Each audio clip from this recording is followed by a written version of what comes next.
ल है आज पनि एउटा अर्को खुसीको खबर छ। अबदेखि ललितपुरको ग्वारको चोकमा घण्टौँसम्म जाममा बस्नुपर्ने समस्याको धेरै हदसम्म समाधान हुने भएको छ। विगत 3 वर्षदेखि पटक पटक म्याद थप गर्दै निर्माण भइरहेको ग्वारको ओभरपासको निर्माण कार्य सम्पन्न भएको छ भने आज प्रधानमन्त्री केपी शर्मा ओलीले सो ओभरपासको उद्घाटन गर्ने भएका छन्। हुन त यस्तो ओभरपासलाई कम सुरक्षित मानिन्छ, तरै पनि नेपालको हकमा अझ त्यसमा पनि खास गरिकन काठमाडौँ, ललितपुर, भक्तपुर जस्तो व्यस्त सहरको लागि नहुने मामा भन्दा कानो मामा नै बेस भने जस्तै हालको लागि यतिको बन्नु भनेको पनि ठूलै उपलब्धि मान्नुपर्छ। खास गरिकन ती व्यक्तिहरूको लागि जसले काठमाडौँको चोक चोकमा जाममा परेर घण्टौँ बिताएर हैरानी पाएको वा पाउने गरेको छ। आजभन्दा केही वर्ष अगाडिसम्म कलङ्कीको जाम भनेपछि गयो अब त 1-2 घण्टा भन्ने एउटा चलन नै हुन्थ्यो, तर अहिले त्यहाँ अन्डरपास सहितको फ्लाइओभर बनेपछि यति आनन्द र सजिलो भएको छ कि कुरै नगरौँ। अब ग्वारकोमा पनि यस्तै आनन्द हुने दिन आएको छ। कलङ्की जस्तै अन्डरपास नभए पनि यो ओभरपासले गर्दा धेरै हदसम्म जाम कम हुने विश्वास लिएको छ भने अब यसै गरी अझ यो भन्दा पनि कलङ्कीको जस्तै अन्डरपास सिस्टमको फ्लाइओभर काठमाडौँको व्यस्त अन्य चोकहरुमा पनि बनाउन सकेको खण्डमा भने बल्ल नागरिकहरूले राहतको सास फेर्न पाउने देखिन्छ। जे होस्, बिस्तारै सही भ्रष्टाचार गरेरै भए पनि नेपालको विकास र सम्भावनाले बामे सर्दैछ, यो थोरै भए पनि खुसीको कुरा हो। केही हुँदै नहुनु भन्दा त यति हुनु पनि राम्रै हो। खैर अब थोरै हेरौँ ओभरपासको बारेमा।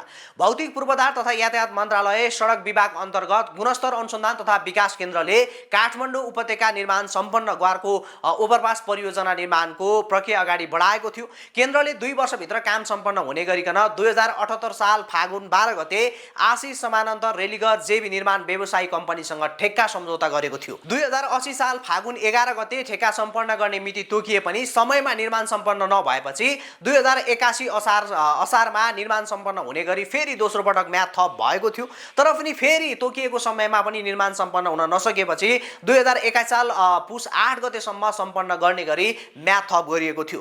तर यो बीचमा आयोजना समस्या देखिएपछि गत पुस र माघमा गरी 1 महिना जति आयोजना निर्माणको काम समेत ठप्प भएको थियो भने त्यसपछि ठेकेदार कम्पनीले पुस 8 गतेसम्म सम्पन्न नगरेपछि चैत मसान्तको भाका मागेको थियो र उक्त भाका अनुसार काम भइरहेको ओभरपासको 40 मिटरको पुनर्निर्माणले गर्दा थप 1 महिना म्याद सारिएको थियो।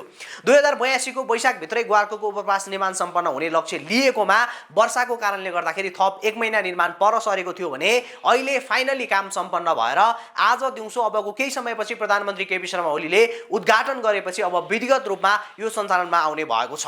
चक्रपथ विस्तार आयोजना अन्तर्गत विस्तारित सडक खण्डमा कोटेश्वरदेखि कलङ्कीसम्म जाम हुने 3 क्षेत्रमध्ये ग्वारको चोकमा पहिलो ओभरपास निर्माण भएको हो भने 6 मिटर उचाइ र 455 मिटरको लम्बाइ हुने ओभरपासमा ग्राउन्ड क्लियरेन्स 6 मिटर तथा सवारी साधन चढ्नको लागि 180 मिटर दायाँतर्फ र 110 मिटर बायाँतर्फ र्याम्प निर्माण गरिएको छ। तर पनि अझै यो निर्माण भने पूर्ण रूपमा सम्पन्न भइसकेको छैन। यहाँ लाइट जडान गर्नेदेखि लिएर सीसी क्यामेराको कामहरू अझै बाँकी रहेको छ। तर यो कामहरू चल्दै गर्दाखेरि अहिलेको लागि यो आजबाट चाहिँ सञ्चालन गर्ने भनिएको छ। र जे होस्, यति भइसकेपछि ग्वारकोमा हुने जाम चाहिँ 80% समाधान हुन्छ भन्ने विश्वास लिएको छ। अब यस्तै गरिकन अन्य चोकहरुमा पनि यस्तो खालको भन्दा नि कलङ्कीमा भएको जस्तो अन्डर बाइपासवाला फ्लाइओभर बनाउन सक्यो भने चाहिँ धेरै ठुलो रूपमा यो काठमाडौँको ट्राफिक व्यवस्थापन गर्न सजिलो हुन्छ भन्ने हो। र यो हुनु पनि पर्छ, किनभने काठमाडौँको जाम यति वाक्क दिक्क लाग्दो छ र यो सबै चोकहरुमा यदि बन्न सकेको खण्डमा भने धेरै नै सहज हुनेछ। जे होस्, यो काम हुँदैछ, यो एकदमै खुसीको कुरा हो। र बिस्तारै बिस्तारै नेपालमा थोरै भए पनि, मैले अघि नै भने, बिस्तारै बिस्तारै भए पनि भ्रष्टाचार गरेरै भए पनि केही हदसम्म चाहिँ विकास हुँदैछ। यो हाम्रो लागि थोरै भए पनि खुसीको कुरा हो।